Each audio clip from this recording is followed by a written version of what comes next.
నాకైతే నా మనసు కృంగి మాత్రం ఉంది, అదైతే నేను చెప్తున్నా. But my heart is crushed, it's grieved. కదా, మనం నోటితో దేవుడు ఉన్నారు అని అంటాము, బయటికి వెళ్ళిన తర్వాత దేవుడు లేరు అన్నట్టు ప్రవర్తిస్తాం. With our mouth we say God in the name of the Lord, but our behavior is as if we did not know who God is in our చూడండి, lives. Lamentation 1:20 and 21. Lamentation chapter 1 verses 20 and 21. విలాప వాక్యములు మొదటి అధ్యాయము 20-21 వచనములు. యెహోవా దృష్టించుము, నాకు ఇబ్బంది కలిగెను, నా అంతరంగము క్షోభిల్లుచున్నది. నేను చేసిన గొప్ప ద్రోహమును బట్టి నా గుండె నా లోపల కొట్టుకొనుచున్నది. వీధులలో ఖడ్గము జన నష్టము చేయుచున్నది, ఇండ్లలో నానా మరణకర వ్యాధులున్నవి. నేను నిట్టూర్పు విడుచుట విని నన్ను ఆదరించువారు ఒకడును లేడాయను. నీవు నాకు ఆపద కలిగజేసితివన్న వార్త నా విరోధుల అందరూ విని సంతోషించుచున్నారు. నీవు చాటించిన దినమును నీవు రప్పించుదువు, అప్పుడు వారు నన్ను పోలియుండెదరు. Next verse 22. వారు చేసిన దుష్కార్యముల అన్నియు నీ సన్నిధిని నుండును. నేను బహుగా నిట్టూర్పులు విడుచుచున్నాను, నా మనసు కృంగిపోయెను. నేను చేసిన అపరాధముల అన్నిటిని బట్టి నీవు నాకు చేసినట్లు వారికి చెయ్యము. వారు చేసిన దుష్కారములన్నీ నీ సన్నిధిన ఉన్నాయి అని చెప్తున్నాడు ఇక్కడ ప్రవక్త. Let all their wickedness come before you. That's what the prophet is telling. కదా, సిట్యుయేషన్ కి తగ్గట్టు వాళ్ళు మారిపోతున్నారు. They are changing according to their situations. వాళ్ళకి ఇష్టానుసారంగా నీ ఎడల ద్రోహం చేసుకుంటూ వెళ్ళిపోతున్నారు. They are constantly betraying and rebelling against you. ఇప్పుడు మీరు చదివిన దాంట్లో ఇశ్రాయేల్ జనాంగము, యూదా జనాంగము ఏ విధమైన ప్రవర్తన కలిగి ఉన్నారో, దేవుడు మాటను పక్కన పెట్టబడడం వలన ఏ రోగము పాలయ్యి, ఏ దుష్కార్యము పాలయ్యి, ఏ శిక్షలు అనుభవిస్తున్నాడో దాని గురించి ఇక్కడ యెరెమీయా ప్రవక్త మనసు కృంగిపోయి చెప్తున్నాడు. Jeremiah's heart is troubled because he was able to see the afflictions on the people of the Israelites. What all afflictions, whatever calamities, whatever disease were coming over the Israelites. Situation కి తగ్గట్టు మారిపోతున్నారు. They were changing like chameleon, like a situation అవన్నీ changes. ఎవరు చూస్తున్నారు? Who is seeing all that? ప్రవక్త చూస్తున్నాడు. The prophet is seeing all this. ముందుగా ప్రకటించినతనే. He was the one who forewarned the people. వాళ్ళు మాట వినలేదు, But they did not listen to the prophet. ప్రకటించింది అట్లాగే వారి జీవితంలో జరుగుతుంది. And whatever was spoken, the same thing came upon them. అది జరుగుతున్నప్పుడు ఆ బాధ, దుఃఖము, రోగము, ఆ కష్టాలు చూసి ప్రవక్త తట్టుకోలేకపోతున్నాడు. ఎందుకు వీళ్ళు మాట వినట్లేదు, ఎందుకు మారట్లేదని కృంగిపోతున్నాడు అక్కడ. The prophet's heart is crushed. He was grieved and he was saying why the people did not listen in the first instant, because he was able to see all the sicknesses, all the diseases, all the calamities coming upon them. అబద్ధాలు, manipulation ఇవన్నీ కూడా దేవుని presence ముందు ఉంటాయి, దేవుడు చూస్తున్నారు అన్నది realise అవ్వరు వాళ్ళు. People don't believe or don't realize that the lies, hypocrisy, pretension, all these things God is saying, and it will come before God. కదా, ఈ వచనం అన్నది ఒక లెసన్. నిజంగా చెప్పాలంటే This verse or this sermon is a lesson for all of us. తీర్పు ఒక మనిషి మీదకు వచ్చిన, When the judgment comes upon a person, punishment అన్నది ఒక మనిషి మీదకు వచ్చిన, or if a person is being punished, ఆశీర్వాదం మనిషి మీదకు వచ్చిన, or a blessing is coming upon a person, నీ నెత్తి మీద ప్రకటిస్తేనే వచ్చింది. it has come because the Lord had spoken it. ఏదైనా సరే, ఒక పనిష్మెంట్ గాని, ఒక కష్టం గాని, ఒక రోగం గాని, ఏదైనా ఇప్పుడు నువ్వు ఏమేమి అనుభవిస్తున్నావో అది ఆశీర్వాదమైనా సరే నీకు ప్రకటించినప్పుడు నువ్వు రిసీవ్ చేసుకునే దాన్ని బట్టే నువ్వు పొందుకుంటావు. రియాక్ట్ అవడం వల్ల నువ్వు పోగొట్టుకుంటావు. If you receive, you will receive either a blessing. But if you react, whatever is spoken upon you, a calamity, a disease, or sickness, the same thing will be coming upon. It all depends whether you're receiving or reacting. కదా, నీ మీద ప్రకటించేవే నీ మీదకి release చేయబడుతుంది. Whatever is being spoken about you is released for you. అవే నిన్ను rule చేస్తాయి. That is what is going to rule over you. నువ్వు ఏ విషయంలో రియాక్ట్ ఎంతమంది అవుతున్నారు నించున్నారో ఆ విషయం నువ్వు రియలైజ్ అయిపోతే అవే నేను రూల్ చేస్తాయి, నేను పరిపాలిస్తాయి. And the people who stood telling that they have reacted, if you don't realize, that's going to rule over your life. Lamentation 2:5. విలాప వాక్యంలో 2వ అధ్యాయము 5వ వచనం. Lamentations chapter 2:5. ప్రభువు శత్రువాయను, ఆయన ఇశ్రాయేలును నిర్మూలన చేసి ఉన్నాడు, దాని నగరుల అన్నిటినీ నాశనం చేసి ఉన్నాడు, దాని కోటలను పాడు చేసి ఉన్నాడు. యూదా కుమారికి అధిక దుఃఖ ప్రలాపములను ఆయన కలుగజేసి ఉన్నాడు. ఇవన్నీ కూడా ప్రకటించిన ప్రవక్త చూస్తున్నాడు. All these things were observed by the prophet who has prophesied these things will come upon. ఇక్కడ వాక్యం నువ్వు వినేటప్పుడు జరిగేది జరగబోయేది నువ్వు వింటే ఏమవుతుంది వినకపోతే ఏమవుతుందో చెప్తున్నా. I told you while you're hearing the sermon, what will happen when you receive it, or when you're disobedient, when you don't receive it, what's going to come upon you.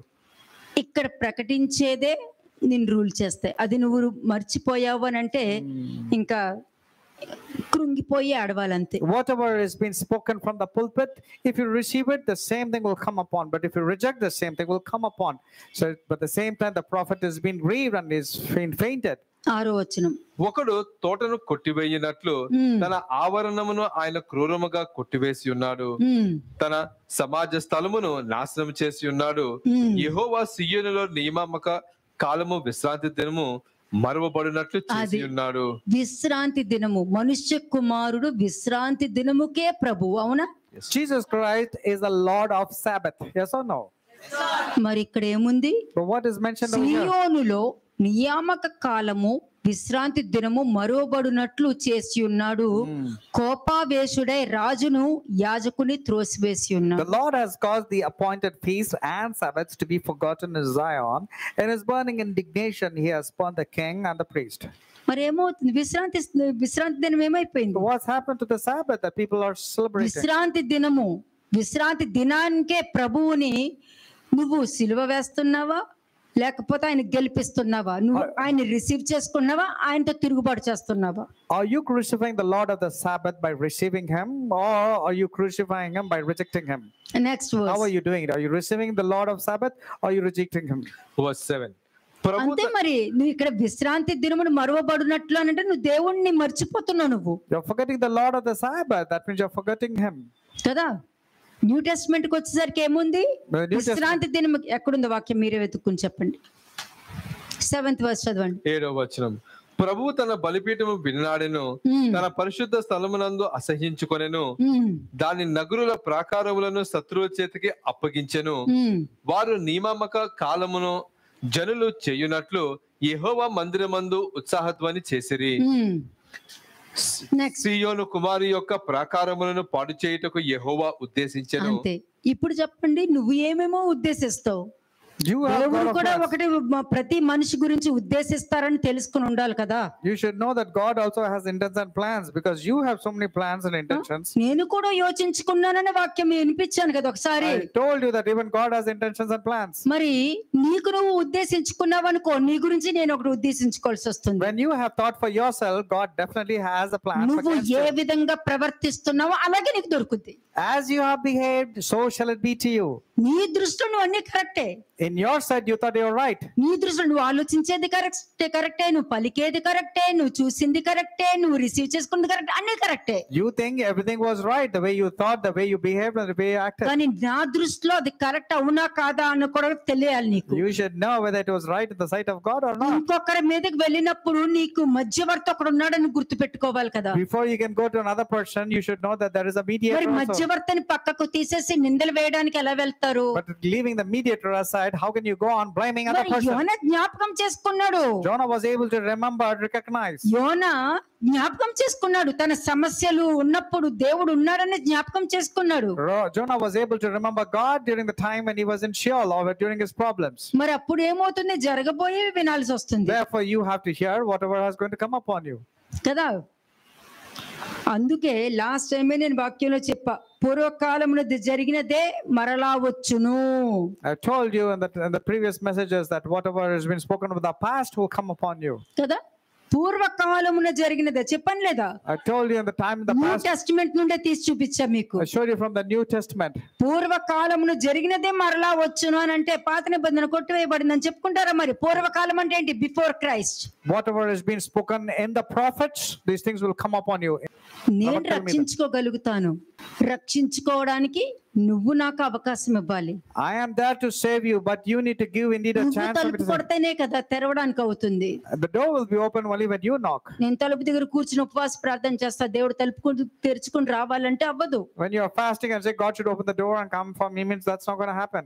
ఒక్కసారి దేవుని తెలుసుకున్నాక మరలా అవే తప్పులు చేస్తున్నావంటే ఓల్డ్ నేచర్ పాప భోగాలతో సమానము.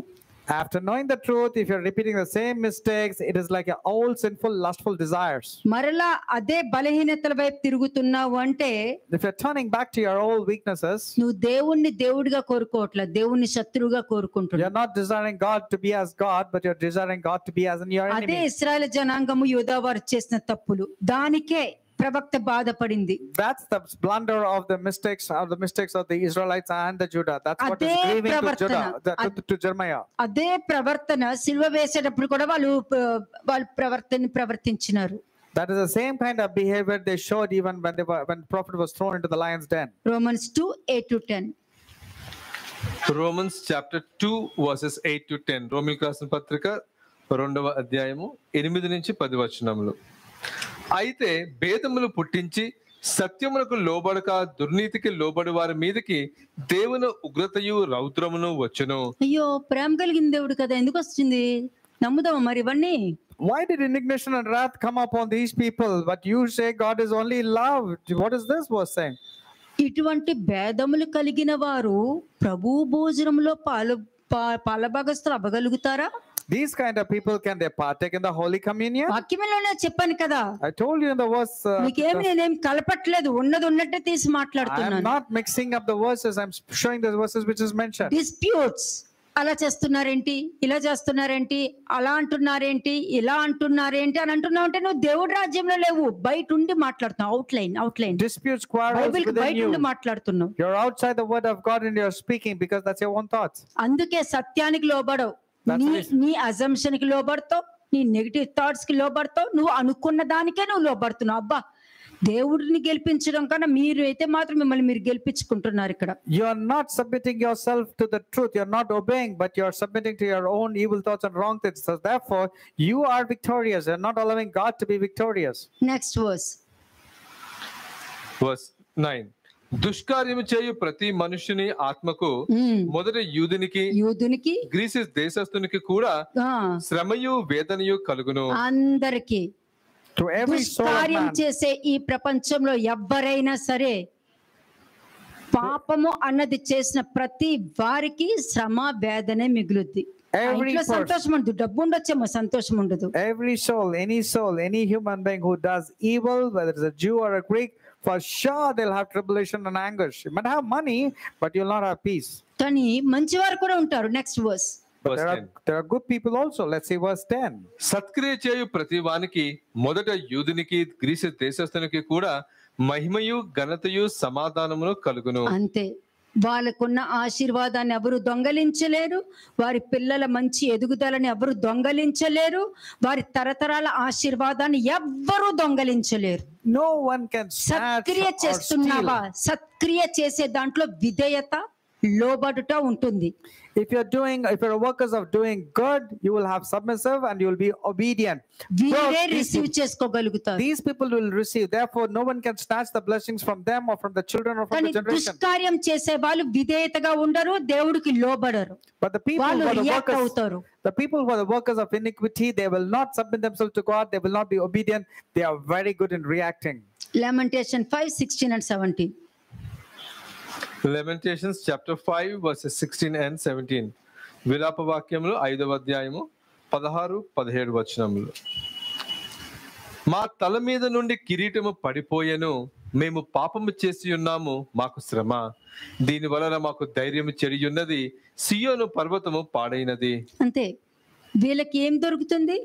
What will be given to these people? దేవుడు అక్కర్లేదు కదా వీళ్ళకి. Because they don't need God. ఒకరికి దేవుడు అక్కర్లేదు, ఒక మంచిగా ఉండటానికి ఇష్టపడలేదు అని అంటే దరిద్రాన్ని ఇష్టపడతారు వాళ్ళు. If a person is not liking God, they like something which is detestable. అబద్ధాలు ఇష్టపడతారు, కోపాన్ని ఇష్టపడతారు, They love to be angry. కదా, చెప్పుడు మాటల్ని ఇష్టపడతారు, గర్వాన్ని ఇష్టపడతారు, They love gossip. They love ego, arrogance, and pride. శరీరాశని ఇష్టపడతారు, నేత్రాశని ఇష్టపడతారు, They love the lust జీవపు of డంబాన్ని ఇష్టపడతారు. the lust of the flesh, the lust of the eyes, and the pride of life is what they love. కదా, మీకున్న కిరీటాన్ని భద్రంగా దాచిపెట్టుకోండి అని ఇక్కడ వాక్యం చెప్తుంటే మా తలల మీద ఉన్న కిరీటం పడిపోయిందని పడిపోయే వాళ్ళే చెప్తారు. Watch out that the crown should not fall, but these people will say, our crown has fallen from our head. Psalms 109 verse 15. Psalms 109 verse 15. కీర్తనలు 109వ అధ్యాయము 15వ వచనము. ఆయన వారి జ్ఞాపకమును భూమి మీద నుండి కొట్టివేయునట్లు ఆ పాపములు నిత్యము యెహోవా సన్నిధిని కనబడుచుండును గాక. నెక్స్ట్, ఎలయనగా కృప చూపవలెనన్న మాట మరిచి శ్రమ నొందు వానిని, దరిద్రుని, నలిగిన హృదయము గలవానిని చంపవలనని వాడు అతని తరిమెను. శపించుట వానికి ప్రీతి కనుక అది వాని మీదకి వచ్చి ఉన్నది. శపించుట వారికి ప్రీతి. They love దేవుడు cursing. మంచి విషయాలు చెప్తే ఇలా ఎవ్వరూ ఉండరు అని అంటున్నారంటే, చెడుగా ఉండటం వారికి ప్రీతి, అబద్ధం చెప్పడం ప్రీతి, మోసం చేయడం ప్రీతి, పోర్నోగ్రఫీ చూడటం ప్రీతి, చెడు చెడు ఆలోచన కలిగి ఉండటం ప్రీతి కదా. ఇవన్నీ నీ ఇష్టాలన్నీ ముందు పెట్టుకుని దేవుడికి విరోధంగా పాపం చేశాను అని అలా చెప్పుకోవడం కూడా నీకు ప్రీతే. You love to confess all the things, and you love to watch pornography, love to tell lies, love to get angry. You love cursing, therefore you love to curse కానీ ఇక్కడ also. వాక్యం ఏముంది? But what the verse say? శపించుట వానికి ప్రీతి గనుక Verse 17. అది వాని మీదకి వచ్చి ఉన్నది. As he loved cursing, so it let it come upon him. దీవెన యందు వారికి ఇష్టం లేదు గనుక అది వానికి దూరమాయను. As they did not delight in blessing, so let it be far from మంచి him. కావాలా చెడు కావాలా? You want good or you want evil? కదా. మంచి కోరుకునే వాళ్ళు చెడును అసహ్యించుకుంటారు. Those who love good, they will hate evil. ఇందులోనే నీ డిసిషన్ ఉంటుంది. By this itself, your decisions are balanced. కదా. నువ్వు కావలసినవన్నీ ఎంజాయ్ చేస్తున్నావు బయట, You're loving everything surrounding you. అంతా ఎంజాయ్ చేస్తున్నావు. You're enjoying your life. కానీ మంచిగా బ్రతుకు అనేసరికి ఇలా ఎవ్వరు ఉండరా? But when you are told to behave good, you're saying, no one can be good. సాతానా, Get behind me, you Satan. అదొక్కడే చెప్పగలుగుతా. That's all I can say. ఒక మంచి విషయంలో ఇలా ఎవ్వరు ఉండరని చెప్తుంటే నువ్వు సాతాను అంతే. When you say that no one can be good or righteous, you are indeed like Satan. దేవుడిలో మంచి ఉంటుంది, నీతి ఉంటుంది, న్యాయం ఉంటుంది. నీలో లేకపోతే మిగతా వారిలో లేదని చెప్పే అర్హత నువ్వు లేవు. సాతానికి అర్హత లేదు. God is merciful, justice and good. And if somebody says it's not, that means he belongs to Satan. దేవుడిని గూర్చి అనుభవ జ్ఞానం ఉన్న వాళ్ళకే ఆ బాధ దుఃఖము ఎలా ఉంటుందో తెలుసు. ఏమీ లేకుండా అబద్ధాలు చెప్పుకుంటూ వేషధారణగా తిరిగేస్తూ ఉన్న వాళ్ళకి దేవుడు భయం ఉండదు. క్యాజువల్ గా తీసుకుంటారు దేవుణ్ణి. అదే వాళ్ళ ఈగోని మాత్రం సీరియస్ గా తీసుకుంటారు, దేవుణ్ణి క్యాజువల్ గా తీసుకుంటారు. The people who are righteous will have that grief of what God is going through. But the people who are careless, disobedient, who are not at all interested in God, they want to safeguard their ego, pride and arrogance. They don't want to safeguard God or the word of God. 18th verse. Psalms 109 verse 18. తాను పైబట్ట వేసుకున్నట్లు వాడు శాపము ధరించెను. అది నీళ్ల వలె వాని కడుపులో చొచ్చియున్నది, తైలము వలె వాని ఎముకలలో చేరియున్నది. తాను కప్పుకొని వస్త్రము వలెను, తాను నిత్యము కట్టుకొను నడికట్టు వలెను, అది వానిని వదలకుండును గాక. నా విరోధులకు, నా ప్రాణమునకు విరోధముగా మాట్లాడు వారికి ఇదే యెహోవా వలన కలుగు ప్రతికారము. అంతే. అందుకేమన్నారు? నన్ను అప్పగించిన వానికి మరి ఎక్కువ పాపము కలదు, అటువంటి వారు పుట్టుకుండుట ఏం మేలు. Those who are handed over Jesus, it's good that the person wouldn't have been born. నిజం. ఆ మార్గం తెలిసిన తర్వాత కూడా తప్పిపోవడం వారికి ఆ మార్గం తెలియకుండాటే ఏం మేలు. జెర్మియా 8:18. Jeremiah chapter 8 verse 18. ఇర్మియా 8వ అధ్యాయము 18వ వచనము. నా గుండె నా లోపల సొమ్మసిల్లుచున్నది, నేను దేని చేత దుఃఖోపశాంతి నొందుదును అని జెర్మియా ఏడుస్తున్నాడు. This is the cry of the prophet. ప్రవక్తలో ఏంటంటే దేవుడు ప్రజలంటే చాలా ప్రేమ. The prophet loves the people of God. వాళ్ళు సఫర్ అనుభవిస్తుంటే తట్టుకోలేకపోతున్నాడు. When they suffer, he is not able to bear. తట్టుకోలేకపోతున్నారు. He is not able to bear when people are suffering. కానీ జెర్మియాకి చేసింది మాత్రం క్షమించరానిదే వాళ్ళు చేసింది.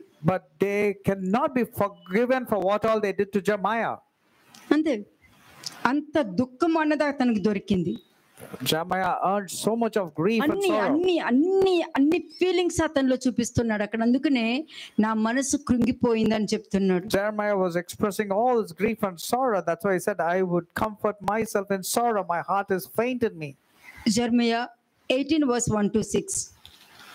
ఇర్మియా 18వ అధ్యాయము మొదటి 6 వచనం. Jeremiah chapter 18 verses 1 to 6.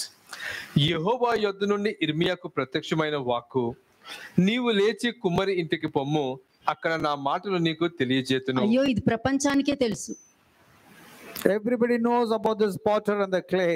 Next, నేను కుమ్మరి ఇంటికి వెళ్ళగా వాడు తన సారె మీద పని చేయుచుండెను. కుమ్మరి జిగటి మంటితో చేయుచున్న కుండ వాని చేతిలో విడిపోగా ఆ జిగటి మన్ను మరలా తీసుకొని కుమ్మరి తనకు యుక్తమైనట్టుగా దానితో మరి ఒక కుండను చేసెను. అంతటి యెహోవా వాక్కు నాకు ప్రత్యక్షమై ఇలాగూ సెలవిచ్చెను, ఇశ్రాయేలు వారులారా, ఈ కుమ్మరి మంటికి చేసినట్లు నేను మీకు చెయ్యలేనా? అంటే నువ్వు తిరిగి వస్తే మళ్ళా నిన్ను కట్టలేనా? But the Lord is telling, when you return, can He not rebuild you? Yes, He can. Yes, Lord. ఇదే యెహోవా వాక్కు. జిగటి మన్ను కుమ్మరి చేతిలో ఉన్నట్టుగా ఇశ్రాయేలు వారులారా, మీరు నా చేతిలో ఉన్నారు. నెక్స్ట్, దాన్ని పెళ్లిగింతుననియు వెరగొట్టుదుననియు నశింపజేయుదుననియు ఏదో ఒక జనమును గూర్చి గాని రాజ్యమును గూర్చి గాని నేను చెప్పి ఉండగా, ఏ జనమును గూర్చి నేను చెప్పిదునో ఆ జనము చెడుతనము చేయటం మానిన ఎడల మానితే నేను వారికి చేయు ఉద్దేశించిన కీడును గూర్చి సంతాపపడతాను. నెక్స్ట్, మరియు కట్టెదననియు నాటెదననియు ఒక జనమును గూర్చి గాని రాజ్యమును గూర్చి గాని నేను చెప్పి ఉండగా, అంటే ఇక్కడ జనం అంటే ఒక మనిషి గురించి. When it comes to nation, he's talking about a specific individual. ఆ జనము నా మాట వినకుండా నా దృష్టికి కీడు చేసిన ఎడల దానికి చేయదలిచిన మేలును గురించి నేను సంతాపపడుదును. అంతే, అయ్యో నీకు మేలు చేయాలనుకున్నాను కదా, అది నేను చేయలేకపోతున్నానే అని బాధపడతాను. God will be great. I wanted to do good upon you. I'm great. I cannot do this. Next, కాబట్టి నీవు వెళ్లి యూదా వారితోను యెరూషలేము నివాసులతోను ఇట్లనము, ఇలా చెప్పు, యెహోవా సెలవిచ్చిన మాట ఏదనగా, మీ మీదకి తెచ్చుటకై నేను కీడును కల్పించుచున్నాను. అది కీడుని కల్పించొచ్చు, మీరు ఆలోచనలు కల్పించుకుంటారు కదా, కల్పించడాన్ని అజంప్షన్ అంటారు. అలాగే నేను కూడా కల్పించగలుగుతానని వాక్యం చెప్తుంది. You have assumptions. They are gathering of multiple thoughts. Therefore, God also can gather evil against you. మీకు విరోధముగా ఒక యోచన చేయుచున్నాను. మీరు అందరూ మీ మీ దుష్ట మార్గములను విడిచి మీ మార్గములను మీ క్రియలను చక్కపరుచుకొనుడి. అందుకు వారు నీ మాట నిష్ప్రయోజనము, మేము మా ఆలోచన చొప్పున నడుచుకుందాము, మేము అలాగే ఉంటాము, మేము అందరము మా మూర్ఖ హృదయం చొప్పున ప్రవర్తించుదామని అందరూ ఇందులోనే ఉంటాం. అంటే దానికి అర్థం ఇదే, తప్పు చేయడము మళ్ళా సారీ చెప్పడము, తప్పు చేయడము సారీ చెప్పడము, ఇదే దీన్నే అంటారు. నేను మార్చుకోను, నేను వినను, అదంతా నిష్ప్రయోజనము, ఇలా ఎవరు ఉండరని నేను అనుకుంటా. కాబట్టి నా ఇష్టానుసారంగా నేను లైఫ్ లీడ్ చేస్తా. They say it's hopeless. We will walk according to our own plans and will everyone go obey our evil dictates of our hearts. That happens that I will not change. I will always keep on behaving like the same way. 23rd verse. 23వ వచనము, యెహోవా నాకు మరణము రావాలని వారు నా మీద చేసిన ఆలోచన అంతయు నీకు తెలిసి ఉన్నది. వారి దోషమునకు ప్రాయశ్చిత్తము కలగనీయకము, నీ సన్నిధి నుండి వారి పాపమును తుడిచివేయకము, వారు నీ సన్నిధిని తొట్టిల్లుదురు గాక, నీకు కోపము పుట్టు కాలమున వారికి తగిన పని చెయ్యము. అది అని జెరెమయా ప్రవక్త మాట్లాడుతున్నాడు. నీ మాట వినట్లేదు కదా, కరెక్ట్ గా సరైన సమయము వారి మీదకి ఏ సిచ్యుయేషన్ వాళ్ళు నెత్తి మీదకి తెచ్చుకుంటారో ఆ సమయంలోనే దేవుడి కార్యం కూడా వారి మీద జరగడం జరుగుతుంది. And this is what Jeremiah said, exactly at the right time, whatever they have been doing evil, the same thing will come upon them. ఇవన్నీ కూడా ఇర్మియా కృంగిపోయినవండి. Jeremiah was shattered, he was crushed, and that's the reason he was grieved. అంటే వాళ్ళు వాక్యాన్ని వాళ్ళకు అనుగుణంగా తీసేసుకున్నారు. ఈ 23rd verse లో in verse 23 you find the people took the verses according to their own convenience. తీసేసుకొని నా మీద చేసిన ఆలోచన అని చెప్తున్నారు ఇక్కడ. And then they said they have their own counsel which is అది against God. వేసేటప్పుడు ఎలా ఉంటది తెలుసా? You know how వారు నా మీద చేసిన ఆలోచన అంతయు నీకే తెలిసి ఉన్నది అని చెప్పేసాడు ఇక్కడ. Yet Lord, you know all their counsel which is against me to slay me. కానీ వేసిన వాళ్ళు ఎలా వేసి ఉంటారు? But how do you think these people would have given the wrong? నాకు దేవుడు ఉన్నాడు, నాకు వాక్యం ఉంది, నాదేమీ తప్పు లేదు, వాళ్ళు అలా చేశారు, వాళ్ళు ఇలా అన్నారు, వాళ్ళు అలా పలికారు, నాదేమీ తప్పు లేదు, ఈ విధంగానే వేస్తారు. But these wicked people will say, I do not know anything, I have the word of God inside me, these are the people who have done wrong things, these are the people who are wrong. They will immediately start blaming something. వాళ్ళు ఇంత నటించి అబద్ధాలు కల్పించి పనికి మాలిన వాళ్ళగా మాట్లాడుతూ ఉంటే అది వాక్యమే చెప్తుంది, ఇద్దరు ఇద్దరు పనికి మాలిన సాక్షులు అని, స్కౌండ్రల్స్ అంటారు. These are the two scoundrels who have gathered false witnesses, wrong మరి things in అబద్ధమే my కదా. life. These are all lies. కానీ జెర్మియా ఒకటే అన్నాడు, Jeremiah said నేను only వాళ్ళ one thing. గురించి మాట్లాడను, నీకు తెలుసు కదా. And Jeremiah said, I'm not going to speak వాళ్ళని about them, but you చెప్పమను, know. నా దేవుడికి తెలుసు సమస్తమని. Let them say, like my God knows everything. Let them say. వాళ్ళు చెప్పగలరా? Can they say, my God knows everything about me, like the way I say, said Jeremiah? ఇక్కడ ఏమన్నారు, వారి దోషమునకు ప్రాయశ్చిత్తము కలుగనీయకము అని అంటున్నారు Provide no atonement for their iniquity. కదా. వారి పాపాన్ని కూడా తుడిచివేయొద్దని చెప్పేస్తున్నాడు ప్రవక్త, చెప్తున్నాడు అంటే అక్కడ వినాల్సి వస్తుంది. And the prophet is telling, not blot out their sin from your sight. అందుకే మోషే ఇశ్రాయేల్ జనాంగాన్ని వారిని నాశనం చెయ్యొద్దు అని అంటే వదిలేయడం జరిగింది. ప్రవక్త చెప్పిన మాట దేవుడు వింటారు. And when the same way when Moses said, do not destroy the men, yes, God said, yes, I'm not going to destroy. Job 7:13 and 14. Job chapter 7 verses 13 and 14. యోబు 7వ అధ్యాయము 13-14 వచనములు. నా మంచము నాకు ఆదరణ ఇచ్చును, నా పరుపు నా బాధకు ఉపశాంతి ఇచ్చును అని నేను అనుకొనగా, నీవు స్వప్నముల వలన నన్ను బెదిరించెదవు, దర్శనముల వలన నన్ను భయపెట్టెదవు. అంతే, దర్శనము వలన భయపెట్టదు అని అంటే జాగ్రత్త కలిగు. చాలా మందికి దర్శనాలు విపరీతంగా వచ్చేస్తూ ఉంటాయి. Many people get dreams and visions. వస్తూ ఉంటాయి. They get many dreams and వచ్చిన visions. దాంట్లో నువ్వు జాగ్రత్త కలిగి ఉన్న దానికి అర్థం ఏంటి అని అడగొద్దు. You should be very scared when you're getting those visions and dreams, but don't ask for the meaning. You take care that it doesn't come upon you. Nehemiah 4:4 and 5. Nehemiah chapter 4 verses 4 and 5. Nehemiah 4వ అధ్యాయము 4-5 వచనములు. మా దేవ ఆలకించుము, మేము తిరస్కారము నొందిన వారము, వారి నింద వారి తలల మీదకి వచ్చినట్లు చేసి, వారు చెరపట్టబడిన వారే, వారు నివసించు దేశములోనే వారిని దోపునకు అప్పగించుము.